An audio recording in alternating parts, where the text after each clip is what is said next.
Prabowo skakmat Rocky.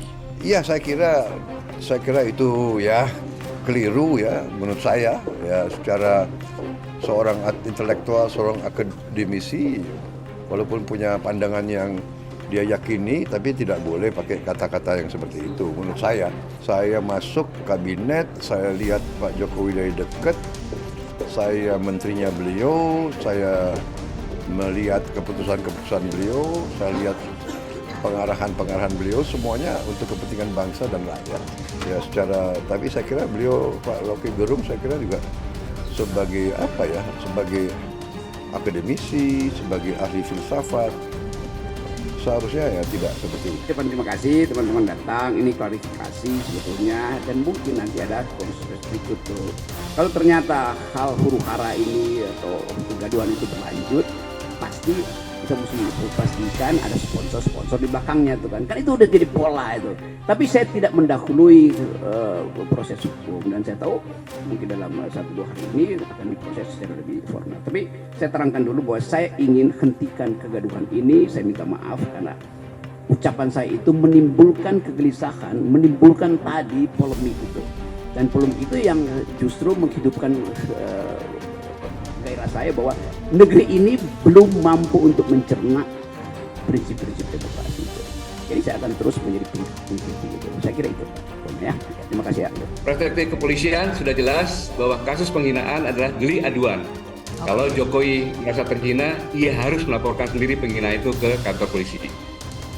Tetapi dengan dalil sekarang yang dikhawatirkan adalah masih menggunakan Undang-Undang Zaman Kolonial tahun 46, itu nanti kita lihat lebih lanjut. Itu hal kecil lah. Saya kerja aja. Ya. Menteri Pertahanan atau Menhan Prabowo Subianto membela Presiden Joko Widodo usai dikritik aktivis politik Rocky Gerung dengan sebutan bajingan tolol terkait proyek Ibu Kota Negara atau IKN Nusantara. Prabowo pun menilai tindakan Rocky tidak patut dilakukan. Saya kira itu keliru ya. Menurut saya secara seorang intelektual, seorang akademisi, walaupun punya pandangan yang dia yakini, tapi tidak boleh pakai kata-kata seperti itu, menurut saya. Kata Prabowo lewat keterangan tertulisnya di Jakarta Selasa 7 Agustus.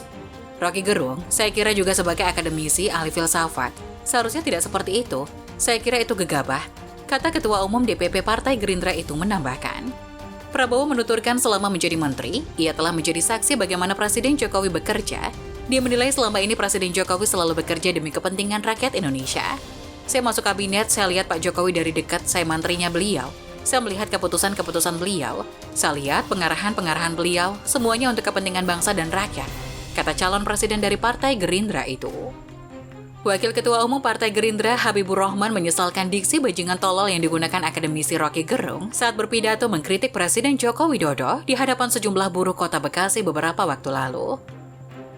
Habib menilai ucapan Rocky tersebut mampu menimbulkan perpecahan di tengah masyarakat. Ia juga menilai diksi tersebut menyakitkan bagi sejumlah besar rakyat Indonesia. Kami menyerukan kepada semua pihak agar menghindari pernyataan provokatif dan cenderung kasar seperti pernyataan Rocky Gerung tersebut. Kita isi ruang publik dengan pernyataan-pernyataan yang teduh dan guyup, kata Habib dalam keterangannya Selasa 1 Agustus. Habib juga selanjutnya menyaksikan argumentasi Rocky sehingga menyebut Jokowi bajingan tolol. Wakil Ketua Komisi 3 DPR itu mengklaim Jokowi merupakan sosok presiden yang berhasil memimpin negeri. Ia menyebut salah satu contohnya adalah ketika Indonesia tidak tumbang pasca pandemi virus corona atau COVID-19 sejak awal Maret 2020.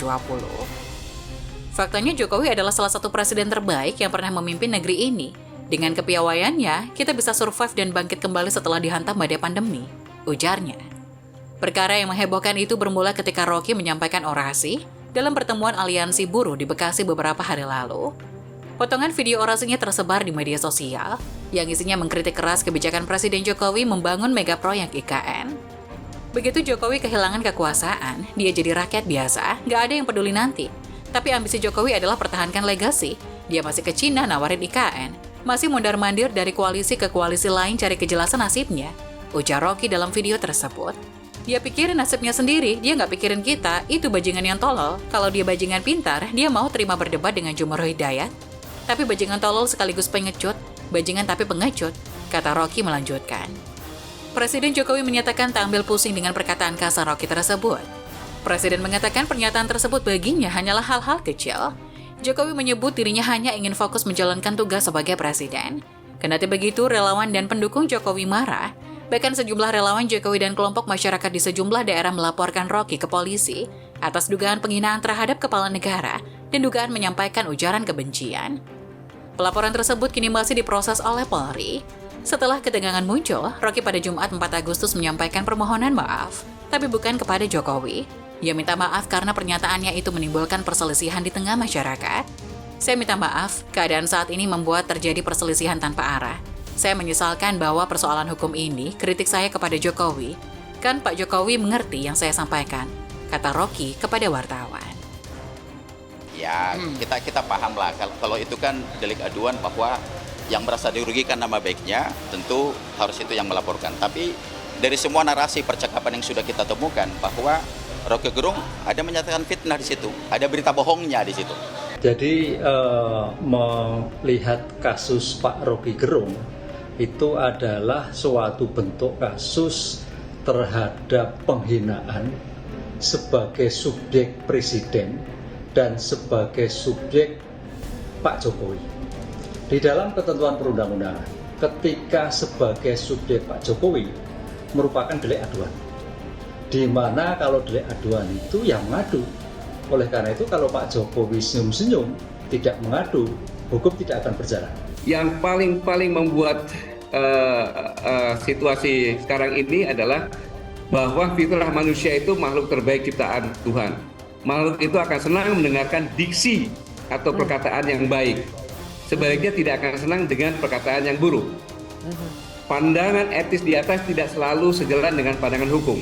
Jadi, Sylvia, secara hukum, RG mungkin tidak bersalah, tetapi diksinya tidaklah etis.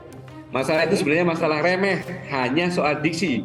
Yang jauh lebih penting adalah permasalahan kebijakan. Nanti akan kita diskusikan dengan penyidik, jadi kita akan lengkapi semua, baik mulai dari berita bohong, ada fitnah, ujaran kebencian, ada hasut dan provokasi.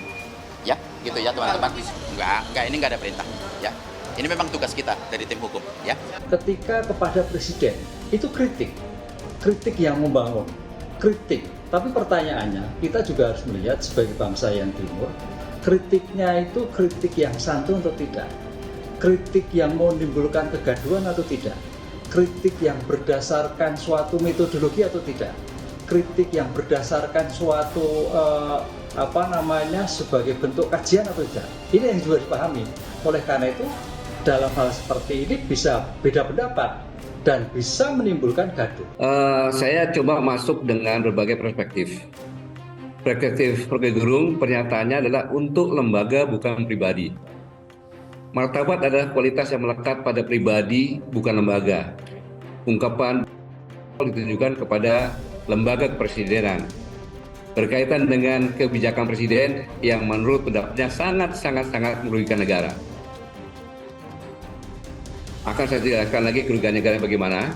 Kemudian, perspektif pendukung Jokowi, RG telah menghina Jokowi karena itu harus dilaporkan kepada polisi. Ya. Tidak cukup dengan melaporkan mereka, juga mempersekusi RG dengan melakukan sweeping di atas semua kegiatannya di berbagai kota. Bahkan mereka juga melakukan politisasi identitas dengan mengatasnamakan masyarakat Dayak ketika memprotes. Padahal Panglima Jila sendiri menyatakan bahwa telah terjadi perampasan hutan dan lain sebagainya, sehingga marahnya seorang Panglima Jila ini yang Maha Agung nanti akan membuktikan setelah mereka semuanya meninggal dunia. Itu.